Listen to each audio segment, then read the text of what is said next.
ED ने फिर की बड़ी कार्रवाई, फूट फूट कर रोए कांग्रेस नेता। कांग्रेस नेता की 177 करोड़ की संपत्ति अटैच। ईडी ने सुबह सुबह बड़ा छापा मार दिया है। जहां कांग्रेस नेता की 177 करोड़ की संपत्ति अटैच की गई है, वहीं एक और कांग्रेस नेता के घर से करोड़ों बरामद किए गए हैं। इतना ही नहीं, अभी आगे आने वाले समय में ईडी बंगाल से लेकर दिल्ली और दिल्ली से लेकर उत्तर प्रदेश तक बड़ी छापेमारी कार्रवाई करेगी, चाहे फिर वो ऑनलाइन सट्टेबाजी को लेकर हो या फिर आम जनता का पैसा जिस तरीके से नेता अपनी जेब में डालते हैं उसको लेकर हो। और ईडी की कार्रवाई की एक एक अपडेट हम आपको देंगे, लेकिन कई नेताओं का आज कच्चा चिट्ठा भी खोलेंगे कि कैसे उनके घर पर करोड़ों मिला और आखिर कितने सालों से ये जमा पैसों को कर रहे थे जो कि जनता के पैसे थे। नमस्कार, कैपिटल टीवी का खास शो कच्चा चिट्ठा देख रहे हैं आप। मैं हूं आपके साथ हर्ष भारद्वाज। ईडी ने अवैध ऑनलाइन सट्टेबाजी और जुए के खिलाफ अब तक की सबसे बड़ी कार्रवाई में से एक को अंजाम दिया है। ईडी ने बेंगलुरु जोनल ऑफिस में कांग्रेस नेता केसी वीरेंद्र और उसके सहयोगियों के खिलाफ prevention of money laundering act यानी पीएमएलए के तहत प्रोविजनल अटैचमेंट ऑर्डर जारी किया।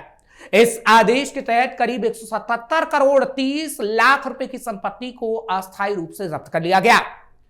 अटैच की गई संपत्तियों में कृषि भूमि, रिहायशी प्लॉट, मकान जैसी अचल संपत्तियों के अलावा बैंक बैलेंस और अन्य चल संपत्तियां भी शामिल हैं। यानी करोड़ों की जब्ती ईडी ने सुबह सुबह कर ली है। अवैध सट्टेबाजी की कमाई से खरीदी गई संपत्तियां। इतना ही नहीं, ईडी के मुताबिक ये संपत्तियां अवैध ऑनलाइन सट्टेबाजी और जुए से अर्जित अपराध की आय पर खरीदी गई जो कांग्रेस नेता ने की। ईडी की यह जांच देश के अलग अलग राज्यों में दर्ज कई एफआईआर के आधार पर शुरू की गई। ये एफआईआर राज्य पुलिस द्वारा धोखाधड़ी, फर्जी पहचान, साइबर ठगी और जबरन वसूली जैसे मामलों में दर्ज की गई थी। ये सभी अपराध पीएमएलए के तहत शेड्यूल ऑफेंस की श्रेणी में आते हैं और अभी कई और नेताओं के घर भी छापे मारे जाने हैं। अवैध वेबसाइट से देश भर में ठगी। दरअसल पूरा मामला इस तरीके से है कि जांच के दौरान ये सामने आया है कि किंग्स 567 और इससे जुड़ी अन्य अवैध वेबसाइट के जरिए देश भर में आम लोगों को निशाना बनाया जाता था। आसानी से उनसे पैसे ठगे जाते थे। ये वेबसाइट देखने में ऑनलाइन कैसीनो और गेमिंग प्लेटफॉर्म जैसी थी, लेकिन वास्तव में ये पूरी तरह से गैर कानूनी थी। ईडी की जांच में यह भी स्पष्ट हुआ है कि आरोपियों ने एक सुनियोजित रणनीति के तहत लोगों को ठगने का तरीका अपनाया।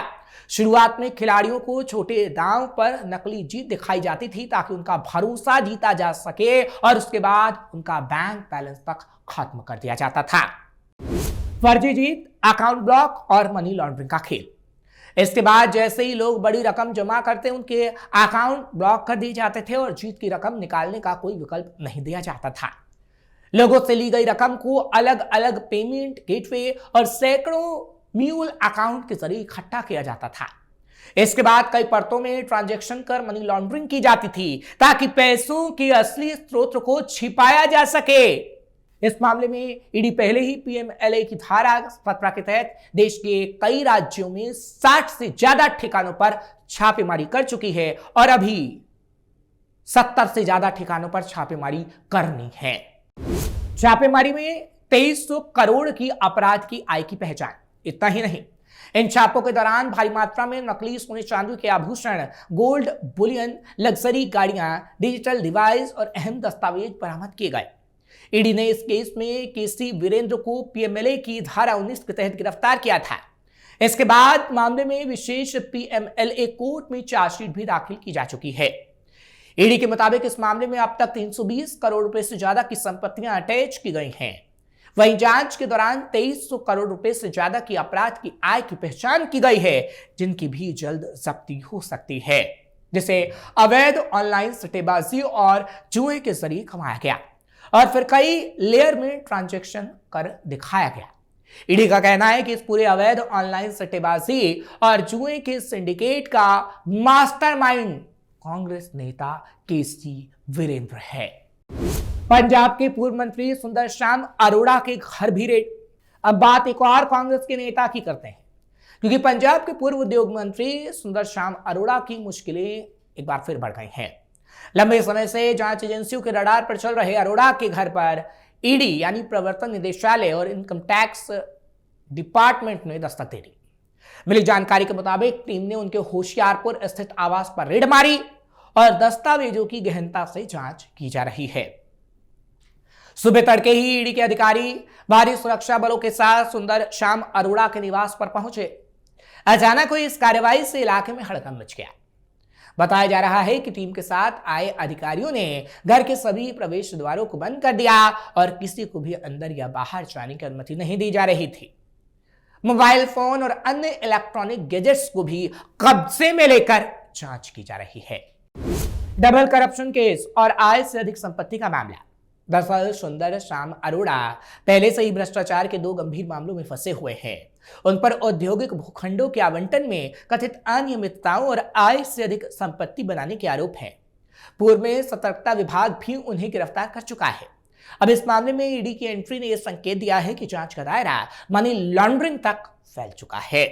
क्या है पूरा मामला? अरोड़ा पर आरोप है कि जब वो कांग्रेस सरकार में मंत्री थे तब उन्होंने अपने पद का दुरुपयोग करते हुए चहेती कंपनियों को फायदा पहुंचाया था। इसके अलावा एक अधिकारी को 50 लाख रुपए की रिश्वत देने की कोशिश करने के आरोप में भी उन्हें रंगे हाथों पकड़ा गया था, जो कि जनता का पैसा था। इनकम टैक्स विभाग अब उनके वित्तीय लेन देन और ज्ञात आय के स्रोतों से ज्यादा संपत्ति के बीच के अंतर को खंगाल रही है। फिलहाल जांच जारी है और आधिकारिक तौर पर अभी तक किसी बड़ी बरामदगी की पुष्टि तो नहीं हुई, लेकिन सूत्रों का कहना है कि अगर ईडी को बेनामी संपत्तियों या हवाला कारोबार से जुड़े कोई पुख्ता सबूत मिलते हैं तो आने वाले दिनों में अरोड़ा की गिरफ्तारी संभव है, करोड़ों जब्त किए जा सकते हैं। हालांकि टीम घर के साथ साथ कई करीबियों और व्यवसायी भागीदारों के ठिकानों पर भी दबिश दे सकती है। मध्य प्रदेश में ईडी की कार्रवाई। अब बात मध्य प्रदेश की भी करते हैं, क्योंकि आदिवासी जिले अलीराजपुर में गरीब बच्चों के लिए संचालित योजनाओं की राशि हड़प ली गई। अलीराजपुर के कठिवाड़ा में 20 करोड़ 47 लाख रुपए की राशि आरोपियों ने अपने खातों में ट्रांसफर कर ली। इसके बाद इस राशि से प्रॉपर्टी खरीदी गई। इस मामले में प्रवर्तन निदेशालय ने मुख्य आरोपी के साथ ही 5 लोगों के खिलाफ विशेष न्यायालय में चार्जशीट भी पेश कर दी है। मुख्य आरोपी ने घोटाले में 5 कर्मचारियों को शामिल किया। प्रवर्तन निदेशालय के इंदौर जोनल द्वारा अलीराजपुर के कठिवाड़ा स्थित ब्लॉक शिक्षा कार्यालय में हुए गबन कांड को लेकर 6 जनवरी को नोटिस जारी किया था। इस मुख्य आरोपी ब्लॉक शिक्षा अधिकारी कमल राठौर था। समझिएगा, मुख्य आरोपी है ब्लॉक शिक्षा अधिकारी। इसके अलावा कार्यालय के अन्य 5 लोगों को भी आरोपी बनाया गया है और अब कमल राठौर से पूछताछ की जा रही है। सूत्रों के हवाले से खबर है कि उसने एक बड़े नेता का नाम लिया है। फिलहाल अभी इसकी आधिकारिक पुष्टि नहीं हो पाई है। ईडी द्वारा अभी नोटिस जारी किए जा रहे हैं। मुख्य आरोपी कमल राठौर ने शिक्षा विभाग की शासकीय योजना की राशि में से करीब 14.5 करोड़ रुपए का गबन कर डाला और ये नेताओं की मिलीभगत से हुआ, जो सूत्रों के हवाले से खबर है। फर्जी भुगतान दिखा करोड़ों हड़पे। ईडी की चार्जशीट के मुताबिक राशि निकालने के लिए पासवर्ड और अन्य प्रक्रिया कमल राठौर के अधीन थी, इसलिए उसने अकेले ही अप्रैल 2018 से लेकर जुलाई 2023 के दौरान स्कूल शिक्षा योजना की राशि अपने खाते में डाल ली, यानी बच्चों के स्कूल के लिए भेजा गया पैसा अपनी जेब में डाल लिया, जिसके लिए उसने फर्जी भुगतान दर्शाया। इसके अलावा अन्य 5 कर्मचारियों के खाते में शिक्षा विभाग के कार्यक्रम और विभिन्न योजनाओं की राशि ट्रांसफर की गई। इस दौरान करीब 20.5 करोड़ रुपए का गबन हुआ। घोटाले की राशि से अचल संपत्ति खरीदी। हालांकि इस मामले में आरोपियों के खिलाफ अलीराजपुर के कठिवाड़ा पुलिस थाने में एफआईआर दर्ज की गई थी। इसके आधार पर ईडी ने मनी लॉन्ड्रिंग और भ्रष्टाचार निवारण अधिनियम के तहत जांच शुरू की थी। जांच में पता चला कि मुख्य आरोपी कमल राठौर ने इस घोटाले को अंजाम दिया। सरकारी राशि का उपयोग तरह तरह की अचल संपत्ति खरीदने में किया गया। इसके दस्तावेज भी जांच टीम ने बरामद कर लिए हैं। ईडी ने 25 लाख नगद जब्त किए थे। कार्रवाई के दौरान 25 लाख रुपए की नगद राशि भी जब्त की गई थी, जिसे फ्रीज किया गया। इस मामले में पिछले साल 7 अगस्त को आरोपी कमल राठौर को गिरफ्तार भी किया गया। इसके बाद ईडी की टीम ने इसके पास से 4 करोड़ 3 लाख रुपए की 14 संपत्ति की कुर्की की जब्त किया, जिसे अस्थायी रूप से कहा जा रहा है कि प्रशासन ने अपने जिम्मे में ले लिया है। अब प्रवर्तन निदेशालय ने विशेष न्यायालय के समक्ष चार्जशीट पेश कर आरोपियों के खिलाफ सख्त कार्रवाई की तैयारी की है।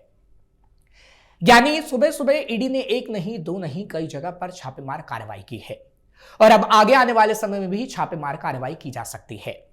लेकिन सवाल यह है कि इन तमाम छापे जो पड़े हैं अलग अलग जगह पर, उसमें खासतौर पर कांग्रेस नेताओं के नाम शामिल हैं। जिस तरीके से होशियारपुर का हमने जिक्र किया या फिर ऑनलाइन सट्टेबाजी में कांग्रेस नेता का नाम आना, उनकी गिरफ्तारी हो जाना, यह सवाल खड़े करता है कि क्या तमाम नेता जनता को ठगने का ही काम करते हैं, जनता के पैसे को अपना जेब में डालने की कोशिश करते हैं, जिसकी तस्वीर लगातार सामने आती रही है और कच्चा चिट्ठा हम हमेशा से खोलते रहे हैं। फिलहाल इन नेताओं का कच्चा चिट्ठा हम खोलते रहेंगे, आपको हर एक खबर से रूबरू करवाते रहेंगे। आपको ये खबर कैसी लगी कमेंट सेक्शन में जरूर बताएं। खबर को लाइक शेयर करें, कैपिटल टीवी को सब्सक्राइब करना मत भूलिएगा।